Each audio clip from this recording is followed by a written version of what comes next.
All right, folks. Welcome, everybody, once again to Irish Sports Daily Power Hour. I'm your host, Mike Frank, here with Jamie Uyeyama. We also have Greg Flamong that's producing the show, and he'll be on as well, various parts of the show when he wants to add some comments as well. Lots going on with Notre Dame football. Before we get going, I wanted to mention it's a great time to sign up for Irish Sports Daily. You can go to the front page, click on the premium section, and sign up today. There's lots going to be happening here with spring football, recruiting, obviously some hires, all this kind of stuff going on right now. Notre Dame just will be. It appears we'll be announcing a new running backs coach here shortly. We'll talk about that. Also wanted to mention, if you listen to the show and you want to watch the show live, you can go to YouTube and search for Irish Sports Daily. We have a YouTube channel there, and you can find the show live and participate in the chat and all that type of thing as the show is being broadcast live on YouTube Live. Also, we would greatly appreciate it if you'd subscribe to the channel and like the videos. That will allow you to know when we're going to be on. And also, if we have other videos that you haven't seen, it'll put those in your feed, your YouTube feed, so you can check them out. So also wanted to mention our sponsor, which is ESQ Clothing. ESQ has been making the best handmade custom suits, sport coats, tuxedos, and shirts for the last decade, and has been featured on GQ, ESPN, USA Today, and you've seen them dressing your favorite players and coaches. ESQ only gets the best fabric from Italy and England's top mills. With over 40,000 fabrics to choose from, you're guaranteed to look your best. Go visit esqclothing.com and book your appointment. Mention ISD and get 10% off your entire purchase. Once again, that's esqclothing.com.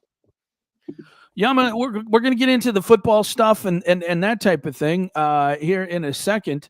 But let's get into, the Super Bowl. I think when you look at, we have a new shop. Oh, I didn't see this. Okay, well, thanks for Ge for letting us know.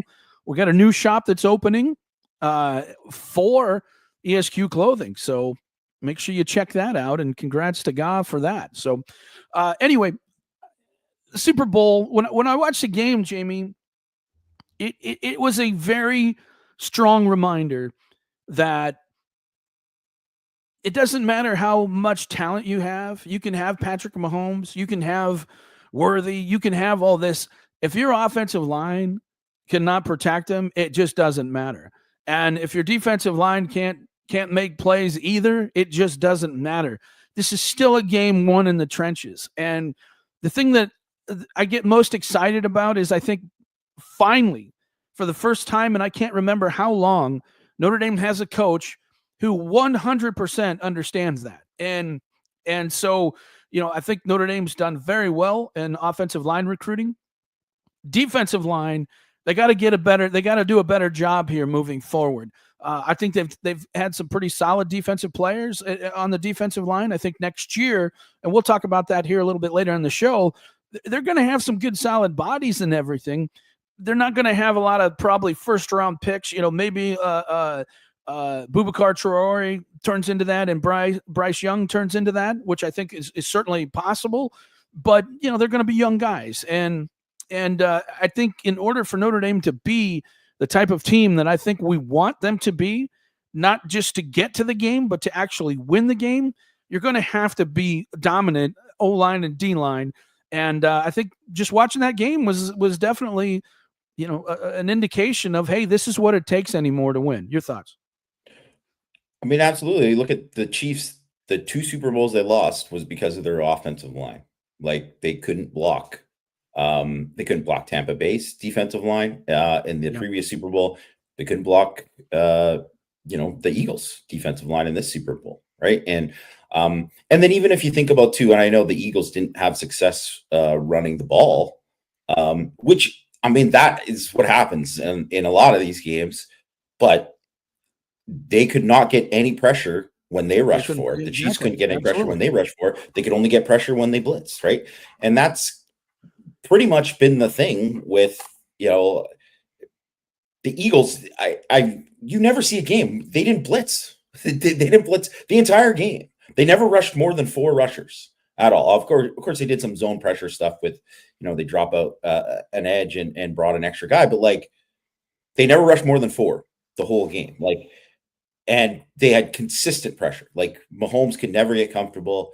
And I think it's just one of these things where it just shows like you have to hit on those guys because Kansas City has drafted a bunch of offensive tackles that are, should have been, this guy, good players there, but like they're forced to play a guard at tackle because, an all pro guard at tackle because those guys aren't good enough. Right. And that's the thing where it can make all the difference in it. And yeah, you've heard Marcus Freeman talk about how, an offensive and defensive line program. And I think it's a little bit, I think one of the things, if you look at why Notre Dame in that specifically the final game, why they didn't, win that game. I mean, they were down 4 defensive linemen. Yes. That was pretty critical. That was pretty critical. That was everything. Yes. Yeah. And that was even like one guy shouldn't have been playing. One guy shouldn't even been playing, Exactly. So, and exactly. That's the difference in the game. Yeah. So really and that's the kind of thing that, and it got the depth that they had built up was enough to get them to that point, but it wasn't good enough to win at the highest level. Right. And that's always, what it's going to come down to. You want to win at the highest level and you gotta have that. So I think if you look at Notre Dame at 2018, 2019 was kind of like the pinnacle, I think, of their defensive line, specifically because they had so many edge guys, right? They had Dalen Hayes and Okwara and Kareem, Ogundeji, Jameer Jones. They were just so deep. And then it was like Foskey followed up after that, but it really like dropped off after that. Kind of Mike Elston didn't do the greatest job after that.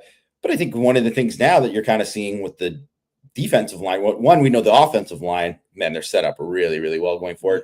But the defensive line, and still some questions at defensive tackle for sure. But edge-wise, like, man, you mentioned Traore and, Bryce Young. They still got some, other guys who can play there with Burnham and Tui Halamaka. Logan Thomas, I think people should be really excited about his potential. Chris Burgess, who they signed, I think has a chance to be a really, really good player. I'm a big fan of Dom Hulak. I think he's super underrated. So I think they're building it to get to that point now where they're going to have a much better thing where they're going to have a chance to rush the passer with 4 a lot better going forward.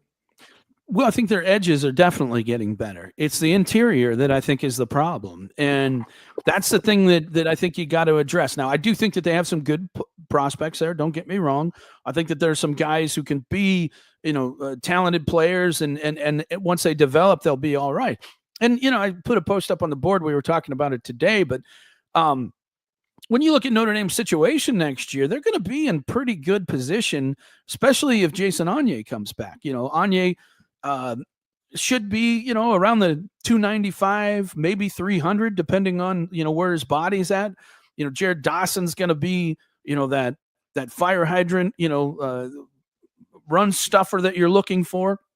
He's going to have lots of man strength, and he's good at that. That's what he does. So you got a good body there.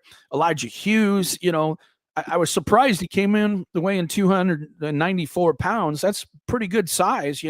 I realize he's been in the college game for a while, but that's pretty good size because he wasn't that big, when he showed up at USC. So, and he's got excellent quickness. And so the interesting thing is how you balance that. I mean, Yama, when you look at those guys inside, do you see Rubio Dawson being noses? And if Onye comes back, he then is more of a defensive tackle to go with Hughes. You got Milcom that you got to, look at too. Cole Mullins probably being in that mix. Don Heinisch. I mean, how do you see that all, I guess, working out inside there? One, I think it was huge really for Rubio to kind of come back, obviously, this season and have the kind of season and get the kind of reps he was. Rubio obviously isn't a dominant. He's not a guy who's going to play on third down ever, right? Like that's just not his thing. He's a high level run defender, and he was the previous year, and he was again this year. And that was something that like showed up when they were playing. That's the thing when you're worrying about like how these guys are going to hold up against like, wow, these, some of these guards are 330 and stuff. Rubio can hang. there. That's not a question. And I think one of the things with Heinisch that he really showed me this year, man, he is a really, really good pass rusher, like way better than I thought he was going to be pretty good, like, because he was always going to be a high motor kid, but he's just a lot more flexible and just moves better even laterally than I thought he would. Yes.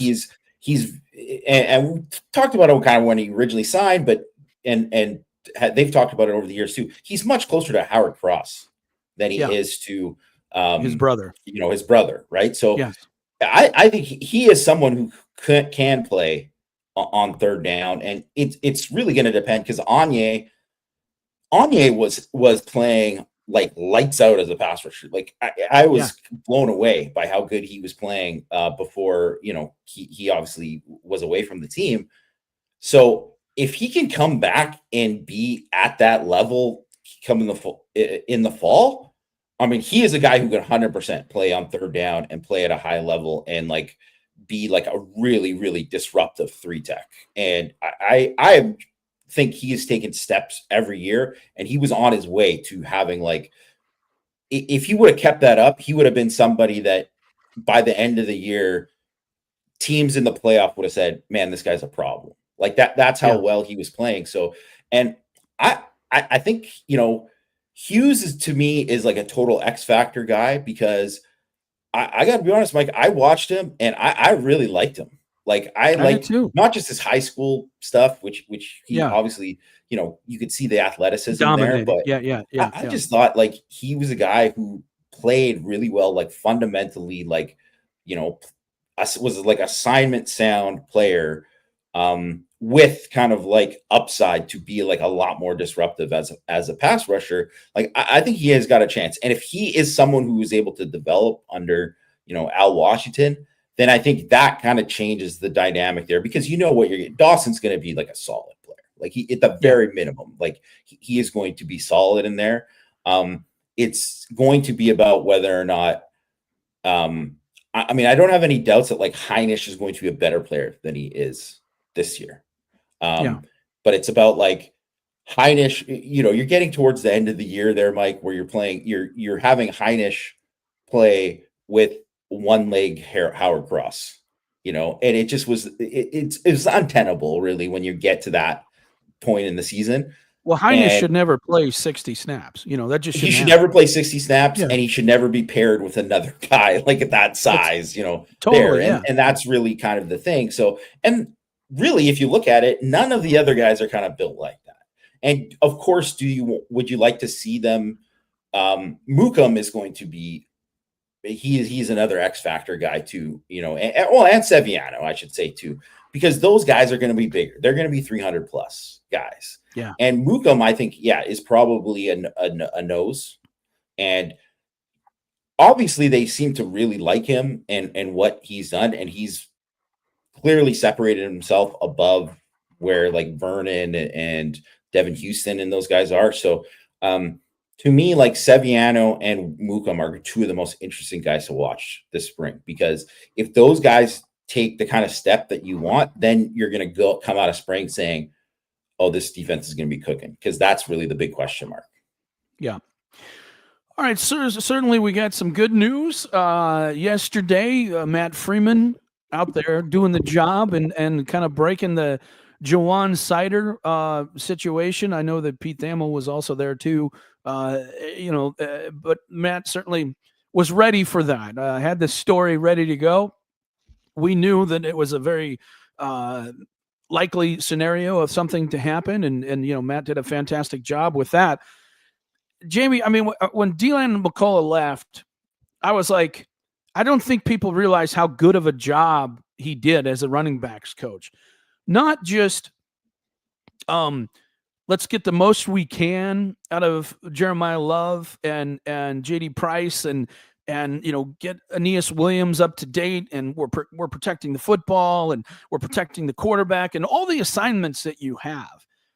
But so much of it, especially when you got guys like Jeremiah Love and JD Price, two guys who certainly have NFL aspirations and pedigree, Aeneas Williams will certainly, I think, turn into that type of player. And then you have Kedron Young. Just being able to handle that room and keep everybody happy, no sniping, everybody seems to really like each other. That's a special coach, right? That is a special coach who can do that, manage those egos, keep everybody all about team and focused on team. And I think he did such a great job in that. And that's just as big as all the fundamental things that you're teaching. And then when you learn about Seider, you say, gosh, this guy's the same dude. I mean, I don't think Notre Dame could have done a better job. I really don't think there's another running backs coach in the country that I would rather have if I were Marcus Freeman than this guy. I really don't think that there is. So that's exciting, man, because I was like, man, they were going to – I don't think people realize how big of a loss this is. And I think Seider might be a better recruiter too. So I'm excited about this. I think this was a home run hire. It's not completely finalized yet. Notre Dame hasn't announced it yet, but it is expected. I'm telling you, this is going to be. I'm excited about this. Your thoughts here? Yeah, I mean, I think it's very similar to the Mike Denbrock situation where you look at it and it didn't seem like, just perception wise, that was going to happen. Like, why would Mike Denbrock leave LSU? Like, they were just at the number one offense. He just signed, he didn't sign, but he agreed to a new contract. And it was like, why would he do it? But it was like circumstances led to him coming back to Notre Dame. And obviously there was the Cincinnati connection with Freeman and the other guys on staff. And then obviously, his affection for Notre Dame and all that. Obviously money played a part too, and it's going to play a part with Seider. But like, I didn't even think Seider was a possibility because he's one of these guys who he's been getting raises, he's been getting multiple titles.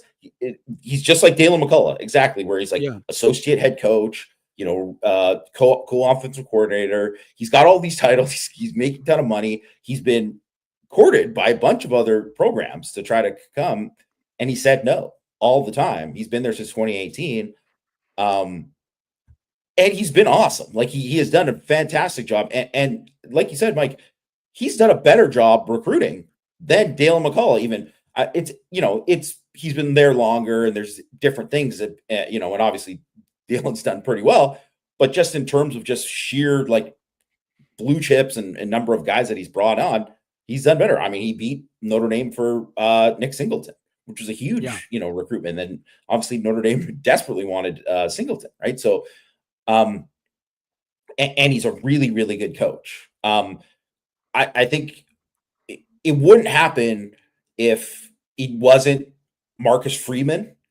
If it was a different coach, probably not attracting a guy like Seider to them. And so that's part of it, right? And also because Freeman has stability. And that was one thing that he had at Penn State with Franklin, right? So he's got that, but he wants to be a head coach. And he could have stayed at Penn State. And obviously they're bringing back Allen and Kaytron Allen and Nick Singleton next year. They're going to be awesome again, right? Like they're going to be very good again. Obviously Notre Dame, it's a pretty fair trade. I'd say, both backfields are pretty loaded, but it's just one of these things where you're thinking like, why would this guy make this move? But it's like, well, he wants to advance his career, and it's better to kind of like add something on the resume rather than he's at Penn State for 10 years or, whatnot of what he probably would have been if he would have stayed. So, I mean, in that sense, I don't think, his goal probably isn't to stay at Notre Dame for more than 3 years, like a Deland McCullough.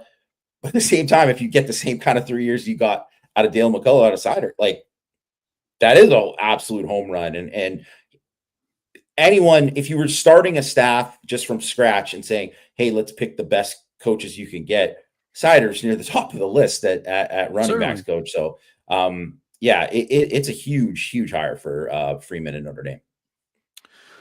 It's interesting because our good friend John Bryce at Football Scoop, just posted about Texas needing a defensive backs coach, and Mike Micken's name comes up, and he's a potential guy, and a lot of people are like, why would he do that? Why would he take that lateral job? Well, you just saw it here with Seider. You know what I mean? You just saw it here. Mickens has been at Notre Dame for a long time. He wants an opportunity to become a defensive coordinator. Notre Dame just filled the defensive coordinator position. And when you look at Chris Ash, who, I think is a very talented coach, he's already had a shot at head coach, and that didn't work out very well. So teams are going to be reluctant to hire him as a head coach, after 1 or 2 years of success at Notre Dame, because he's going to have that stigma of what happened at Rutgers, kind of hanging around. Is that fair? No, probably not, but that's just the reality of it. And so the opportunity for Marcus Freeman to promote Mike Mickens at defensive coordinator probably isn't going to happen here for a couple of years. And so, sometimes you just got to move and find a different path, because the path in front of you is blocked. And let me be very clear in saying, I'm not saying this because I know something or I think that this is going to happen or that Mike Mickens is even interested in the position. I'm just saying that there's a reason why he may want to be interested in this position, and it's because of what we just saw with Seider. And, in some instances, as I mentioned in this post, like a Tony Alford, it never worked out. He left Notre Dame to go to Ohio State because he felt he was being blocked and couldn't become an offensive coordinator. Went to Ohio State and nothing happened there, so he had to go to Michigan. And so sometimes it doesn't work out. But like in the Mike Denbrock situation we were talking about, after the season, Brent Kelly was not sure who was going to be the offensive coordinator. Mike Denbrock didn't wait around. He went and found him an offensive coordinator job at Cincinnati, and then parlayed that into an offensive coordinator position at LSU, and now he's at Notre Dame. So had he stuck around, what would have happened? I don't know. But sometimes you just got to go make your own moves if you really want to move. And when you look at Seider, he's, up there in age. He's 47, so he doesn't have forever to wait around. Mickens is a little bit younger, and he has more time to wait around. But you got the SEC. A lot of coaches want to coach in the SEC, get kind of known in that circle. So for all the people who are saying, "Oh, that's never going to happen," there are reasons it could happen. I don't think it will, but I don't know that. You know what I mean? I don't think it will, but I don't know that. There's just a lot of reasons that I could see him saying, "You know what? There's nothing I can do here any more than I've done. Maybe I need to go somewhere else." So, if I were his agent, I would be telling him, look, there's no good job open right now for a defensive coordinator position. But if you go to Texas, right, you're probably going to have to coach there for 2 years before your name gets kind of on the register. And it's going to be hard for somebody to come and take you to be a defensive coordinator somewhere else. You have another good season at Notre Dame. And then, maybe it's a lot easier to get a defensive coordinator position after one more good season. That's what I would tell him as his agent, but that doesn't mean that that's what he's going to do. So we'll have to see whether it becomes an issue. I could see an argument either way, but make no doubt, he's a very hot coach. A lot of people want him to coach for them, and they're willing to pay a lot. I mean, I don't think people understand how much USC was willing to pay to get him to come to USC, and all the things of the perks that they were going to give him to come. He did not take that job, but I wonder if it was open today, whether he'd reconsider, so you just never know what's going to happen. And we got to hope that they hold on to him, because he's a tremendous coach, but he's not somebody who's going to be around for very much longer. I just don't see that happening. He wants to be a head coach, and just like Marcus Freeman wanted to be a head coach. And sometimes you just got to, move on from Cincinnati to Notre Dame to try and open up some opportunities. And so we have to see what happens, but we just got to hope we can weather the storm. I think with that situation though, Jamie, because spring practice is coming up soon, something would probably have to be done there pretty quickly. Wouldn't you think? Oh yeah. It would have to be like almost immediate, pretty much within this week. I think that's, you're going to want your coaches in place. Yeah. Yeah, I think that's what's most likely to happen. I think what's kind of interesting. I think the point you brought up about him staying at Notre Dame for a year, it is kind of the thing that it probably does make more sense for him. If I were his agent, that's what I'd tell him to do. I really would. Taking out any kind of emotional kind of things, because I'm sure there's not the greatest feelings, obviously, about getting passed over for the defensive coordinator job. But that is something that I think probably like he's got to go and like kind of like establish himself again at Texas. Obviously, they got a ton of talent. It's not like would go there and not work with great talent, but it's different. And obviously, recruiting there is different and all that. And not to say that he would do a fantastic job, but it's just a different adjustment and all that. And it's a different defense. And I think it was making me think about that, though, was their defense coordinator, Pete Kwiatkowski, was the defensive coordinator at Washington and was very, very successful at Washington under Chris Peterson. And it was a little bit of a similar situation where Jimmy Lake was the DB coach there and was like a hot rising coach, and they wanted to keep him. And in order to keep him, they said, okay, Pete, you're going to go back to co-DC, and then we're going to give the defense to Jimmy Lake is going to be the coordinator. And ultimately, that's Pete Kwiatkowski ended up leaving Washington because he was like, I mean, he was still really good. He was still one of the best in the game. So it's just like, and then kind of disrespectful. That's what kind of and totally understandable. And I think he was like playing the role of like a good soldier and just, let it happen. Again, he had respect for Lake, but it's there. So there's all these kind of things. It's so hard, because there's only one spot, right? There's only one spot to do it. It's a hard thing to manage, just all Notre Dame fans should just cherish Mike Mickens for as long as he's still at Notre Dame. And obviously when a guy's he's already been at Notre Dame 5 years. In today's college football, that's a long time. That's a long time. And he's done an outstanding job. So hopefully it's, it's a lot more, but like you said, it's probably leaning towards it's going to be a short-term thing. Somebody is going to take the guy. I mean, you have to, he's just got a lot of potential.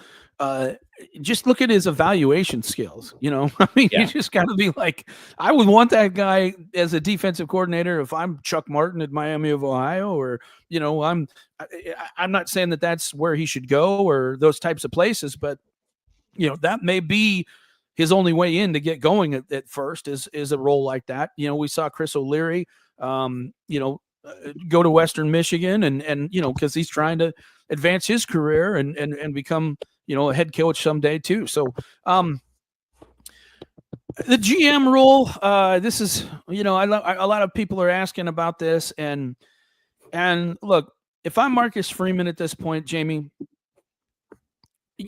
look, you went for the splash. It didn't happen. Right.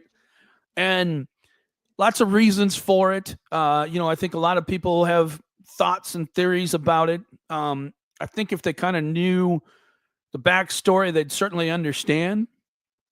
I think the backstory is one of those things that it's not really our story to tell. You know what I mean? It's more of a personal thing. So it's not nobody was in trouble or anything like that, or there was nothing found and some, hidden skeletons or anything like that. Nothing wrong with a background check or anything. Nothing like that. Yeah.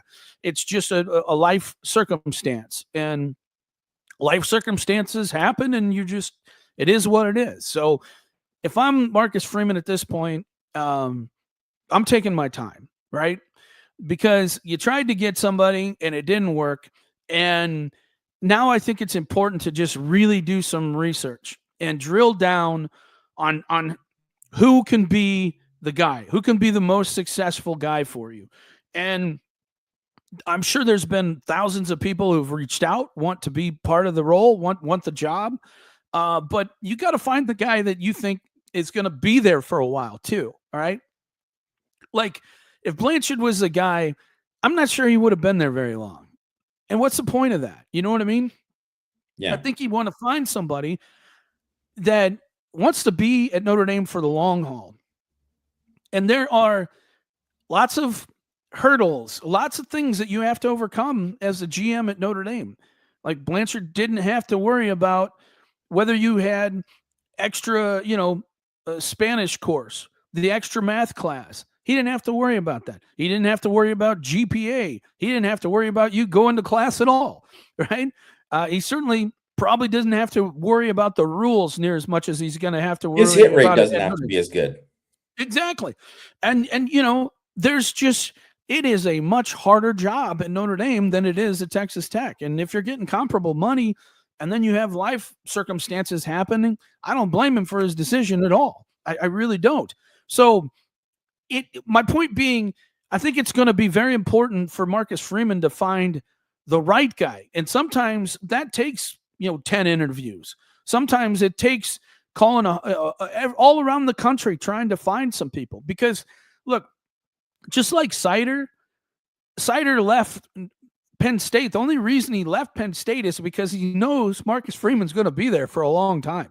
So he's got job security at Notre Dame, and he's going to be there for a long time. A big-time coach does not leave to go take some situation that's could be over in a year or two. You want to make sure that you've got some stability. So the thing is, it's hard to get a guy like a good GM. He's going to be in a good situation because he's helped build that program to where it's successful already. Nobody would be interested in you if you weren't building a great situation already. So it's going to be hard for Notre Dame to take a big-time, big-name guy just because that guy's already built something at a pretty big program already. So, yeah, money can bring into it, and that's exciting to a lot of people, more money. But when you look at all the other things, when you look at Blanchard, he'd only recruited Texas. What does he know about the state of Washington? What does he know about New Jersey? Different. What does he know about North Carolina? He doesn't know anything. So you got to find somebody who has some sort of connections around there, but also is willing to take on the challenge and says, you know what, I want to be here for a while, because you don't want to be changing your GM every 2 or 3 years. That's not what you want to do. I just don't think you can be successful if you have to change your GM every 2 or 3 years. You want a guy that you can count on and build something. I mean, you look at what Urban Meyer did with Pantoni at Ohio State. That guy's been there forever. There's a reason they're successful, and it's because that guy's good at his job. They pay him well, and he wants to be there. And they continue to have success because he's good at it, and they pay him well, and he wants to be there. So your thoughts on this before we get into the questions? I mean, I couldn't agree more with everything you just said. The only thing I'll add is that, Notre Dame, I think there are certain things that are definitely less challenging about Texas Tech, but there's also things that are like expanded. Your board is so much bigger. You could get better players at Notre Dame. Like that is a thing.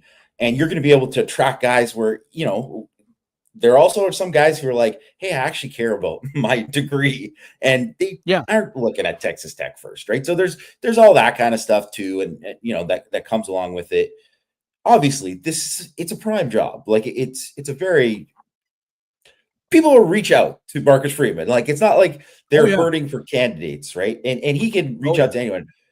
The thing is with the GM job, especially in college football, it's so new and it's so different at every school, right? Like what Chad Bowden was doing at Notre Dame was not it's not the same as even Blanchard really is doing at Texas Tech, and not the same as other guys. And if you look at what definitely not the same as Pantoni. And Pantoni, perfect example, Mike, super successful guy. You don't really see, I don't know what he looks like. I don't know what he looks like. You know what I mean? Like there aren't. It's not about him.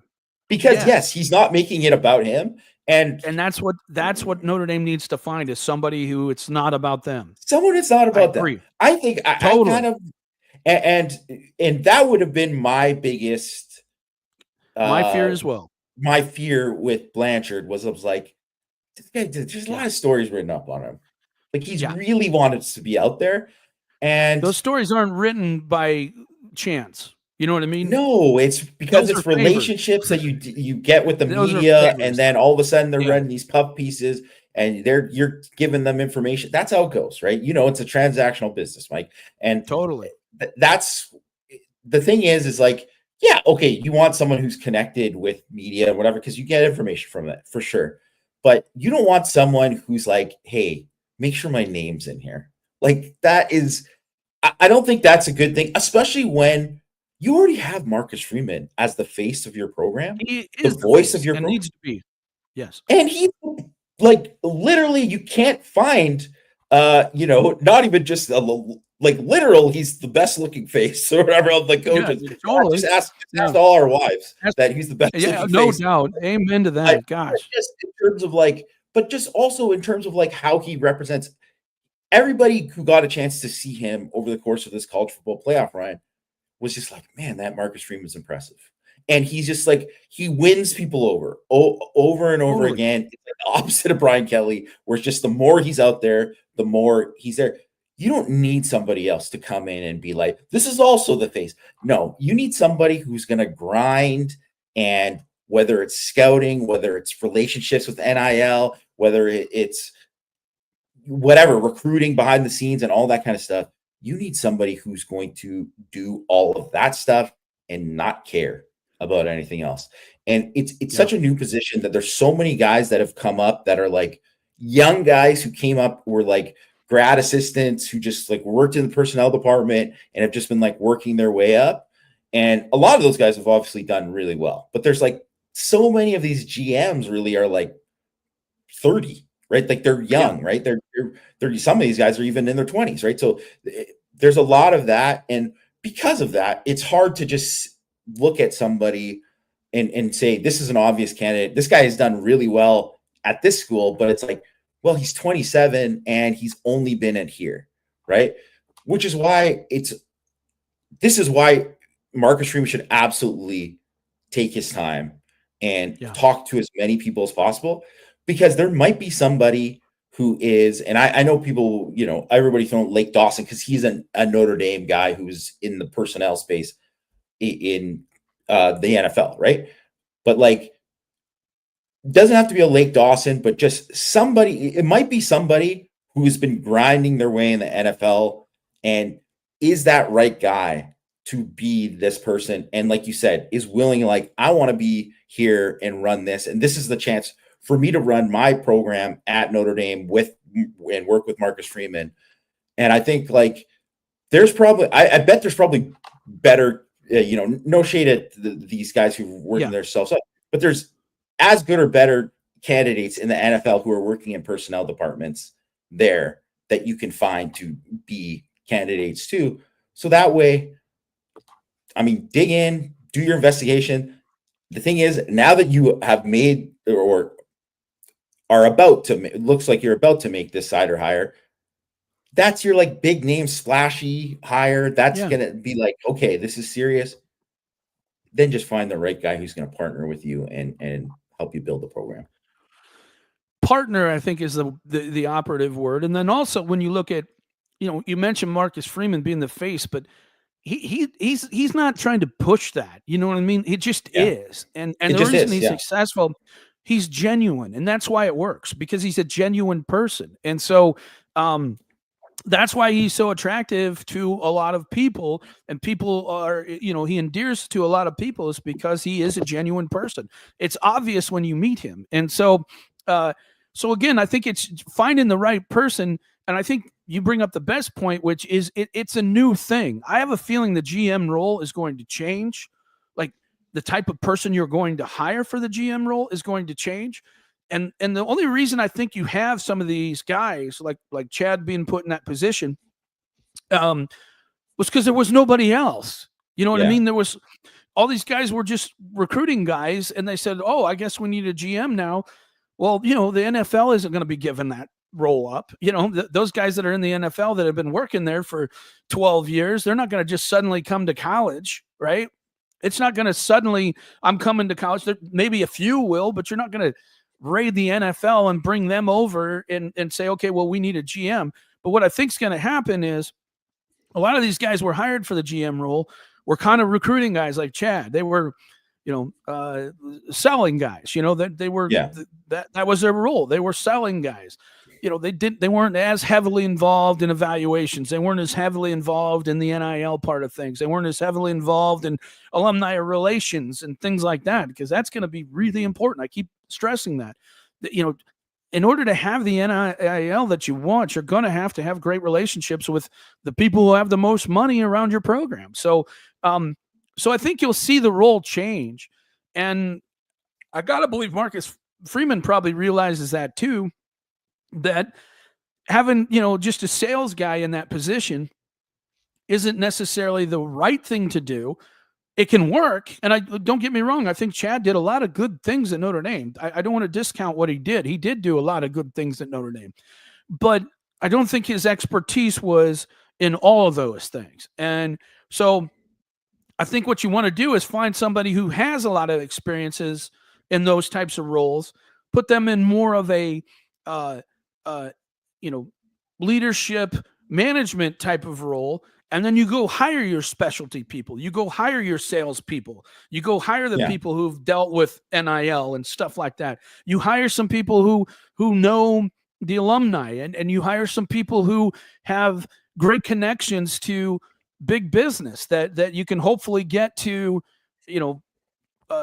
sponsor your players. And because that, I think, is going to be the biggest role of all in the end, is the team that's going to come out on top on this is the person who's going to have a guy that's going to be able to go to a lot of these big businesses and say, hey, we got Jeremiah Love. I mean, have you seen his heart thing? That's cool as crap. Let's, why don't you want to sponsor that? You could use that. And you need somebody like that. That's going to be a very important role moving forward. So I think that's what you'll see will happen. I don't know if Notre Dame will get that guy this particular time, but I have a feeling in the end, that's what you're going to see moving forward, is a lot of those types of guys are going to be taken into those positions. So I wanted to get into the questions because we don't have a whole lot of time, so we're going to have to rifle through these as quickly as we can. We already talked about our initial reaction on the coaching hire at running back. And then, he wants to know about the GM. We've already talked about that. Where does the past season rank in all-time seasons for you and the team here at ISD? That's the question they want to know.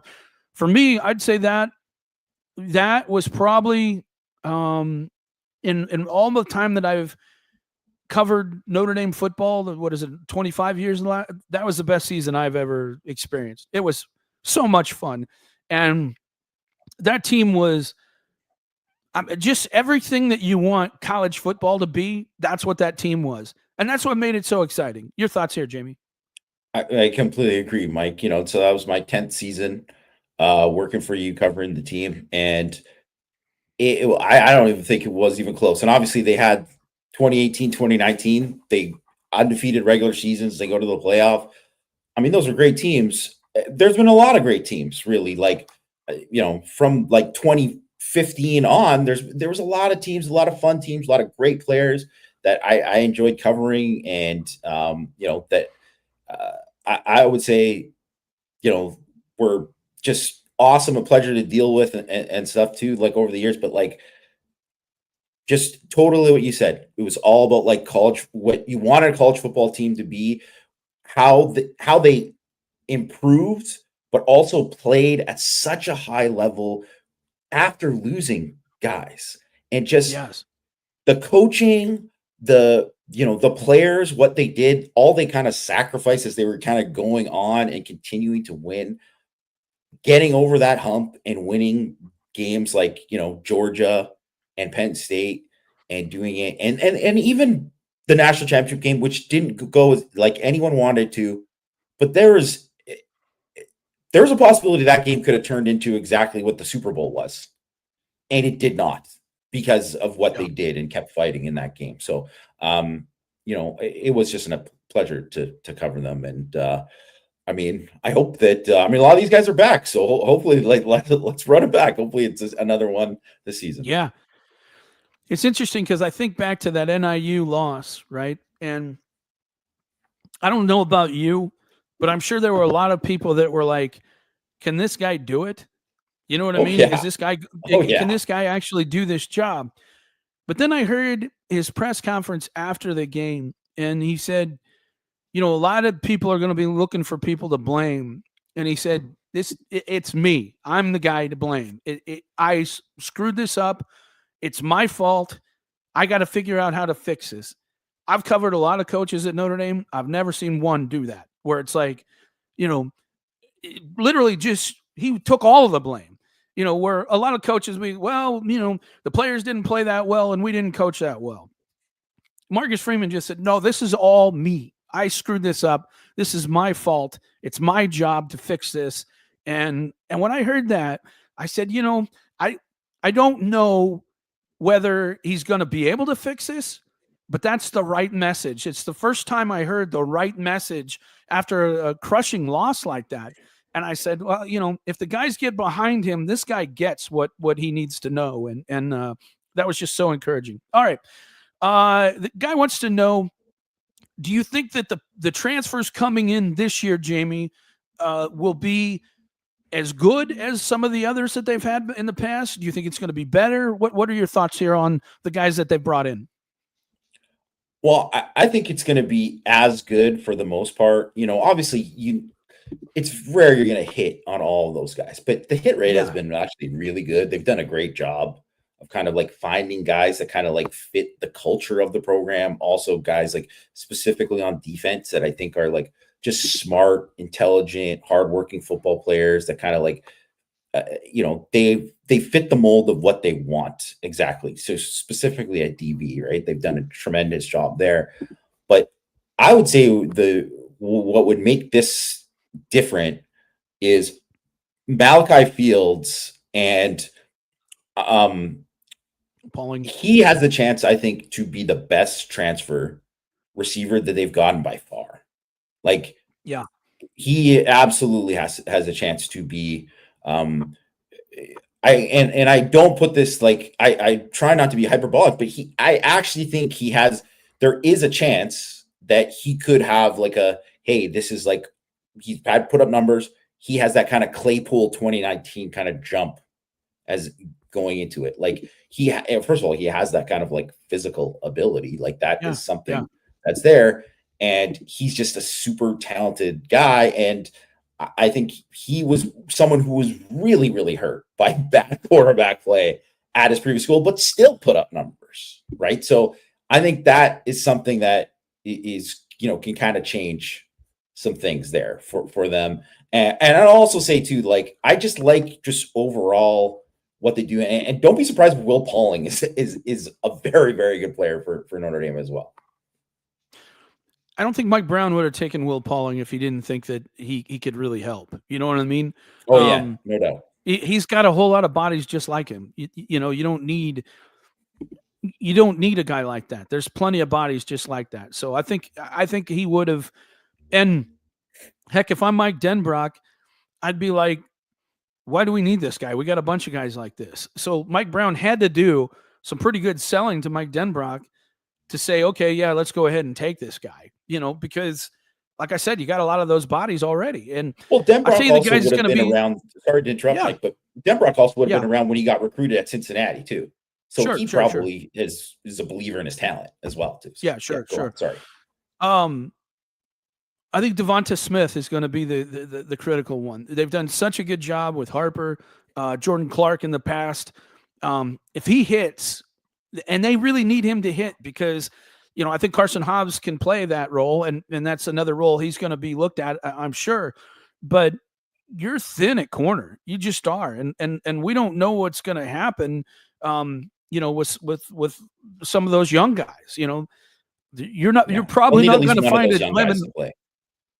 Yeah, you're probably not going to find a Leonard Moore, though. You know what I mean? Those guys are talented. Well, I never count Mike Mickens out, but yeah, you're right about that. You're right about that. Yeah. But yes, the odds are not great that that's going to happen. Yeah. But it could. It certainly could. So, but I think Devonta Smith's going to be very, very important there. And I think those D linemen, if they hit, they're going to be in good shape. All right. Who are the players to watch in the spring? Yeah, there's tons, obviously all the quarterbacks, we want to see what happens there. I'm curious to see whether Kedron Young can get in the mix, because I think he brings something that they don't have really. That's going to be an interesting thing. I really am interested to see what happens with Logan Saldate and Cam Williams and Micah Gilbert, can they somehow get into that mix? I think that's going to be important moving forward. I think a real big one's going to be Gerby Lambert, because if Gerby Lambert can start, man, you want to talk about an athletic offensive line? Holy crap. They've never had, if Gerby Lambert can start, they have never had this kind of athleticism on the offensive line. And even if he doesn't start, it'll be one of the most athletic offensive lines they've ever had. No question about it. But if he could start, my gosh, and it was interesting because a buddy of mine sent me a picture, and it was Lambert standing behind Rocco. And you know how big Rocco is. And Lambert made him look small. I mean, he made him look small. I'm like, this guy is a monster. And so, I don't know if he'll be ready to go or not, but we'll see. Who are some of the guys you're looking forward to, Yama? I mean, this guy, I think, is no one's talking about him, but it might actually be like a really big spring for him. Like, they kind of need him to be somebody who can show he can play, is Jack Larson, because Flanagan's not going to be there in the spring, so he's not going to be ready to practice in the spring. So it's going to be Eli Raridan, and Larson is kind of like the next guy up there, right? Yeah. So that is going to be an important guy for Notre Dame, right? Like, and you don't hear a ton of stuff about guys who are redshirting or whatever. So just want to know where he's at in terms of like how he's as a blocker. Seriously, he flashed a lot as a receiver, just kind of watching him as a freshman, but he's someone that I think is going to be important. We mentioned all those D tackles earlier, so I don't really need to go over them again, but like Logan Thomas certainly is a guy that I think if you're like, wow, he really took a jump, I think he's someone to watch there, because I think he could be a really, really important. And safeties too, right? Obviously you got Schuler back, and that's good. Tay Johnson, Urlacher, I don't know why I'm blanking on Ben Minich. Not Ben Minich. Talich, Luke Talich. Yeah. Luke Talich is a guy that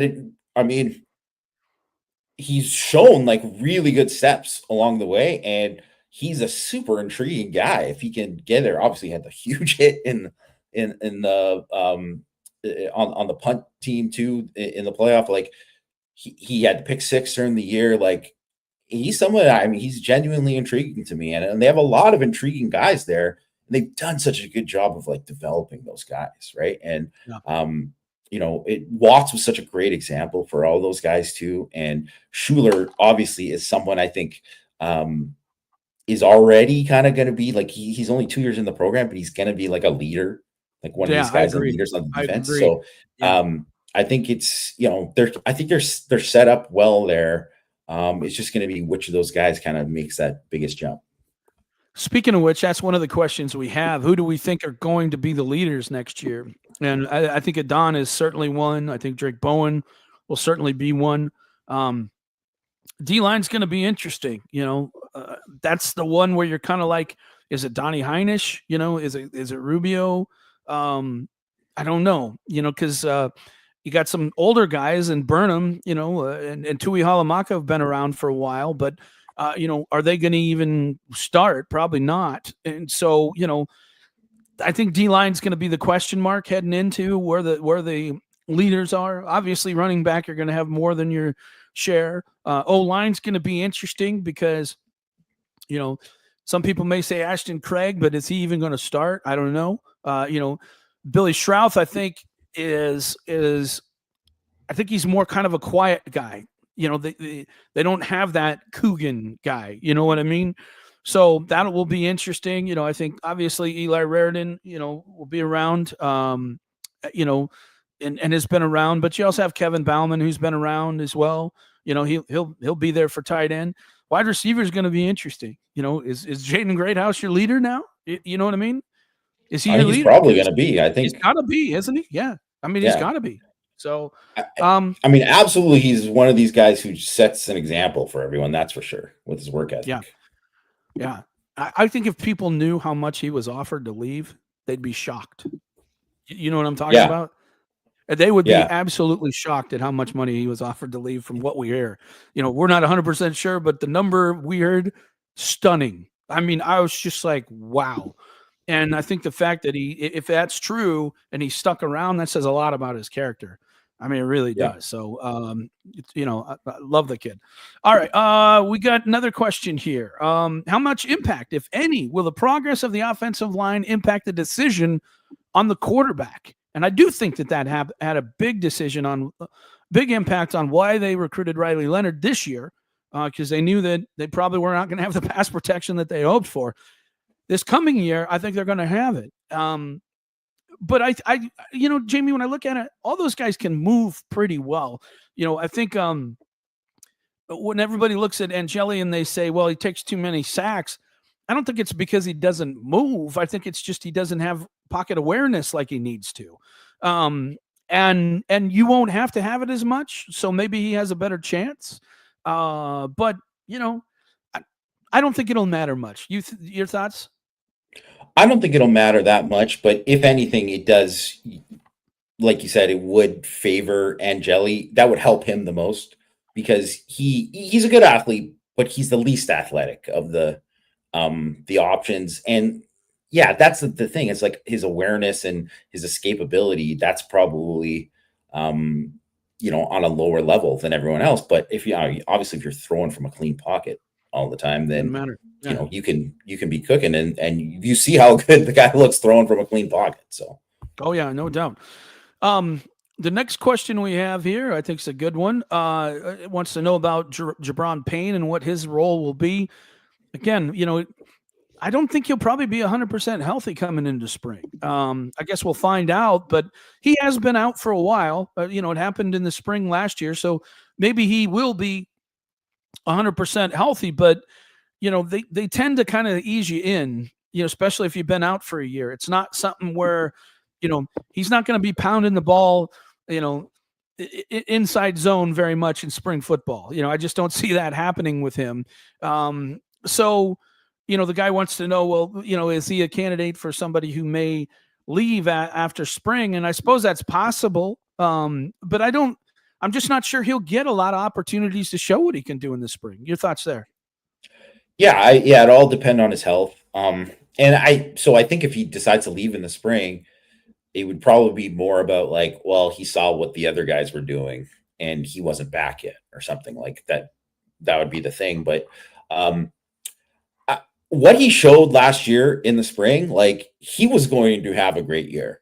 He was going to be a factor. So if he comes back and he's able to, like, say by the end of spring, kind of show that he's like, hey, that I'm that same guy that he showed, that's a guy you want to keep. Like, that's a guy you want to keep around, even though I know they have a lot of depth. And you certainly love what Aeneas Williams did as a freshman. You imagine he's going to be even better as a sophomore, all of that kind of stuff.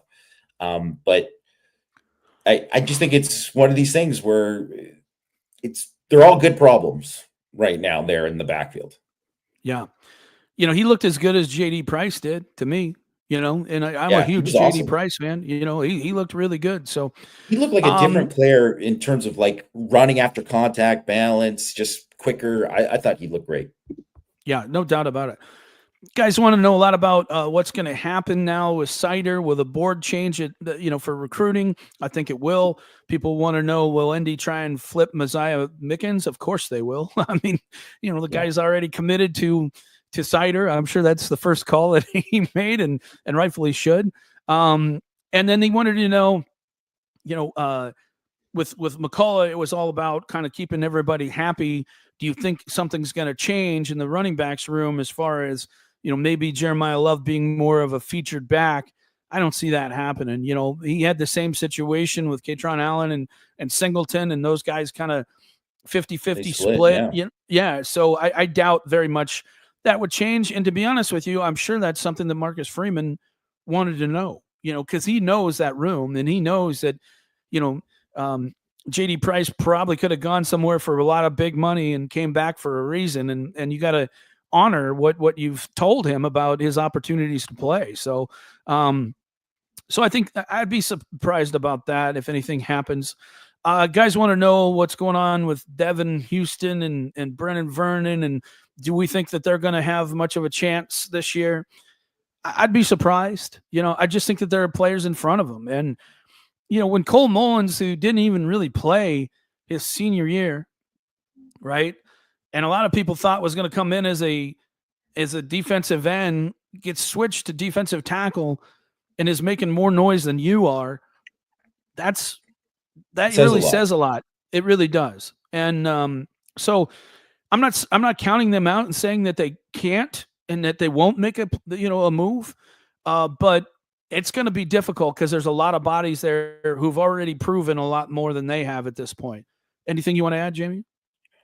Yeah, just I think when you're in that situation where you are behind, guys have passed you really, like because Seviano obviously was in that too, and he had passed them, and then Mukum was in the same class and he's above them. The only way to do it is, well, you go into like your winter conditioning and all this, and you got to show in the weight room like, oh, this guy he's taking this more seriously, and he's doing all this extra stuff. Or like, hey, I'm coming in to meet with, Coach Washington and Coach Sebastian and talking about these things, doing what I can do to get better. And I know that it's a very hard thing for someone when you kind of have been pushed down the depth chart to kind of do that kind of stuff. But it's like kind of what you need to do in order to make a move, because you need to kind of go into the spring with a good impression, because you're just not going to get too many reps. You're not going to get too many reps. So that means you better like look amazing and individual and all of these kind of things, because it's a really tough hill to climb once you kind of take a step back. It is. Yeah. And there's a lot of young guys that they want to take a look at. They want to look at Sevillano. They want to look at, even, the new guys and Dawson and Hughes. They got to rep those guys a lot, because they don't know what they don't know at this point about those guys. And so they need to know their strengths and weaknesses and whether they can help. So those guys are going to get a lot of reps for sure. All right. Last question. Jaboski wants to know about NIL again. And I thought I explained this pretty well. Maybe I didn't. Look, I think Notre Dame has a lot of NIL money, but what they're not willing to do is just spend it ridiculously, right? They're not going to just go out and pay the most for some high school recruit. They're not going to go out and pay the most for an elite portal guy unless they need it. And there's always an argument about what you need and what you don't need. And it's interesting. I read today, it was in the Athletic, Jamie, they were talking about programs that were in the red. It was at the Big Ten, and they were talking about profitability and programs in the Big Ten. And you see teams like Rutgers and Maryland and how much money they lost over these last few years. Which is insane. Yeah. It is. And it's like, I think a lot of people think, okay, well, everybody gets $22 million. Like it's just given to you. And then you can then go give it to your NIL, people, give it to your players. Well, you still got to make $22 million. They looked in Nebraska was the darling, and they only made $6 million total. So where's the other money coming from?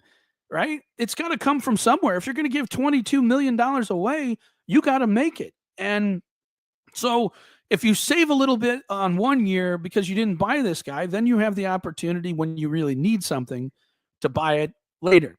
And this is why I think it's going to be hard for a team like Rutgers and Maryland. It's going to get worse and worse because like right now with NIL, you got coaches that you're trying to, prop up. You're trying to become a winning program. So you got people that are willing to give money now, but how long is that going to happen? Especially if you're losing.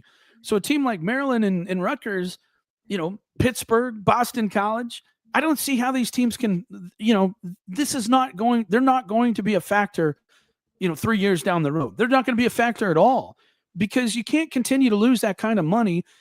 And then your players expect, well, where's the $22 million? You know what I mean? Where's our money? Where's our money? Well, if you're not making money, you can't give money.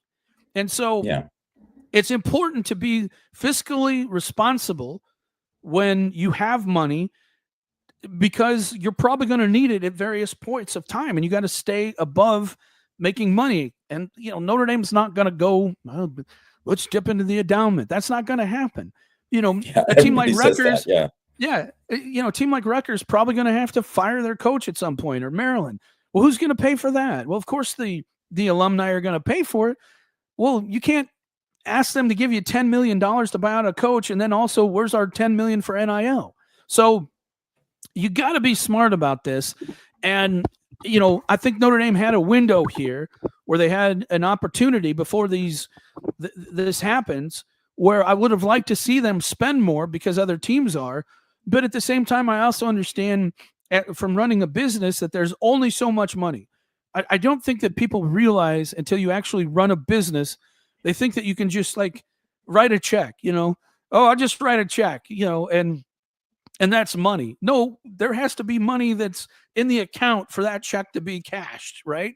And so you have to have all that money in order for that to happen. Now, in Notre Dame's situation, obviously, they made a bunch of money in this last, playoff. You hope that continues, and then you can be a little bit more spend, but you don't know if you're making it next year. You don't know, if you're going. You don't know. And by the way, you just going to have to pay a GM a whole lot more than you were.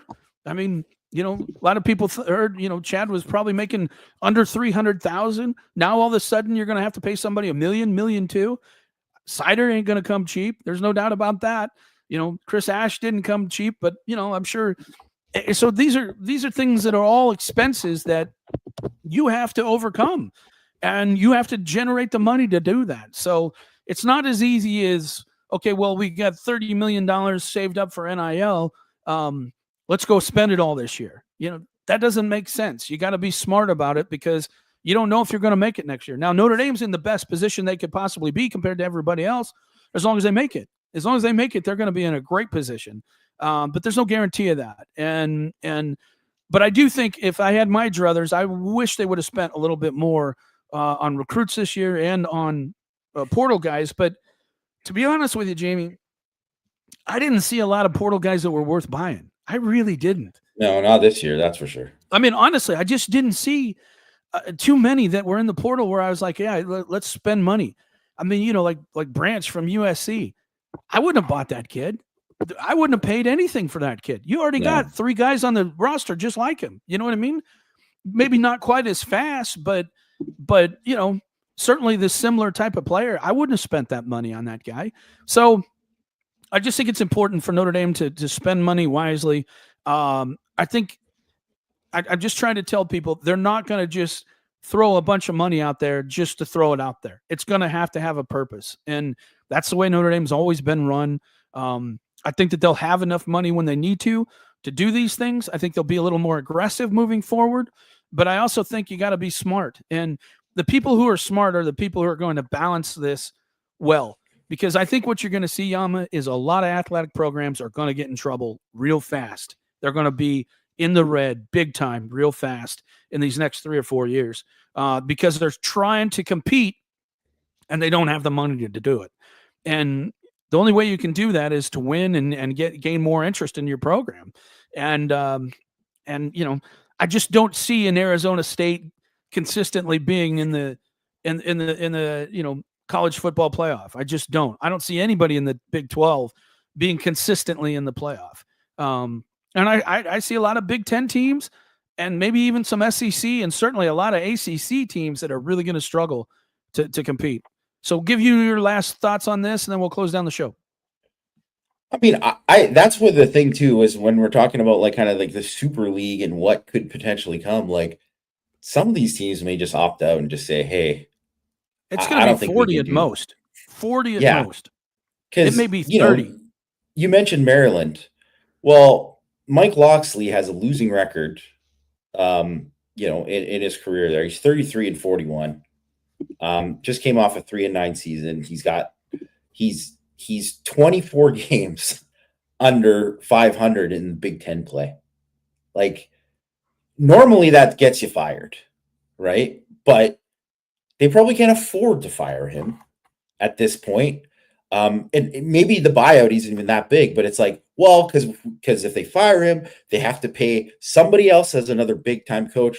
They probably thought that Kevin Plank, the Under Armour guy, was going to be their Phil Knight, but Under Armour's not doing as good as Nike and all that, right? So it's like there's all that kind of stuff where if you don't have that, benefactor to give you all that to do all of these things, then it's very hard. So that's why when you look at like there's so much of like the rich get richer, and it's why it's going to kind of stay that way, and why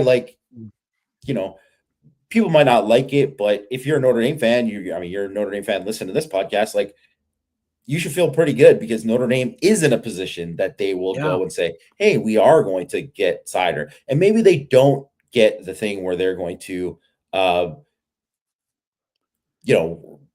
pay for every single guy. Like Oregon is just being insane, I think, with their money, right? Yeah. Like they're just doing it, and they're just doing anything to kind of buy a national championship. And you know what? Hey, work for Ohio State. They're probably gonna win one at some point, right? It's probably gonna win one at some point, but that's the thing is like even Ohio State, they spent all that money and whatever, but it's like I don't know if there's going to be like they're going to spend that all the time because it's too hard, and that's why there are going to be things like evaluating, developing your players, having the right staff, having the right culture around your program. That is the kind of stuff that is going to be lasting there, right? Because you're not going to see a lot of Caleb Downs in the portal, though. You know what I mean? You're not. Many of those. You're not. That was surprising to me. It really was, and I think the only reason that happened is because Saban left. Because Saban retired, right? So it's like, and there isn't really like a guy that is, one of the guys who's going to leave. Like Kirby Smart isn't close to retiring or whatever. Maybe Dabo walks away or something because he's a weirdo, but like that kind of thing, and then some guys from Clemson come available. But there's not really any of that kind of stuff that's going to happen. So if you look at like where the guys in the portal this year, it's like kind of like high ceiling guys you kind of don't really know about, like maybe haven't lived up to their potential yet. And then a bunch of guys that are kind of like damaged goods, like, they didn't really have a good year because they maybe can't do this or whatever. Right. So it's like, I don't know how much that is worth investing in really. Yeah. I think there's a lot of that. So like, Oregon went and got Bear Alexander. Hey, maybe it works out. That could be the biggest waste of money that they ever spent, Totally. So you just never know. I think what you really want to do through everything is build through recruiting and focus on that. Which, you know what, and it's funny because obviously Chad Bowden used that in his thing when he was talking about, what they're going to do at USC. And, I have no problem with him using the same lines that Marcus Freeman used at whatever. Who cares? Obviously, he's part of that. So that's fine. But they're entering year 4 under Lincoln Riley, and they just decided to do that. Yeah. It's a little late. Lincoln Riley, that's why Lincoln Riley might get canned. Like he might not make it. So it's like there's just so much there that could go wrong, and you really have to. Well, let's hope Notre Dame helps that along. Let's hope Notre Dame helps along the firing of Lincoln Riley. They certainly could. I mean, yeah. All right, folks, that's going to be it. I hope you enjoyed that. Thanks, Buddy, for the Buddy Mitchell for the super chat. We appreciate that, and glad you're with us. Thanks, everybody, for listening to Power Hour. If you would, we'd greatly appreciate it if you'd share the show, share it on social media. It greatly helps us. So if you would take the time, grab the video or just grab the audio from the podcast and share it on all your social media, we'd greatly appreciate that. That helps us grow. We would really appreciate your help with that as well. Thanks for listening. Well, we will talk to you next week on Power Hour.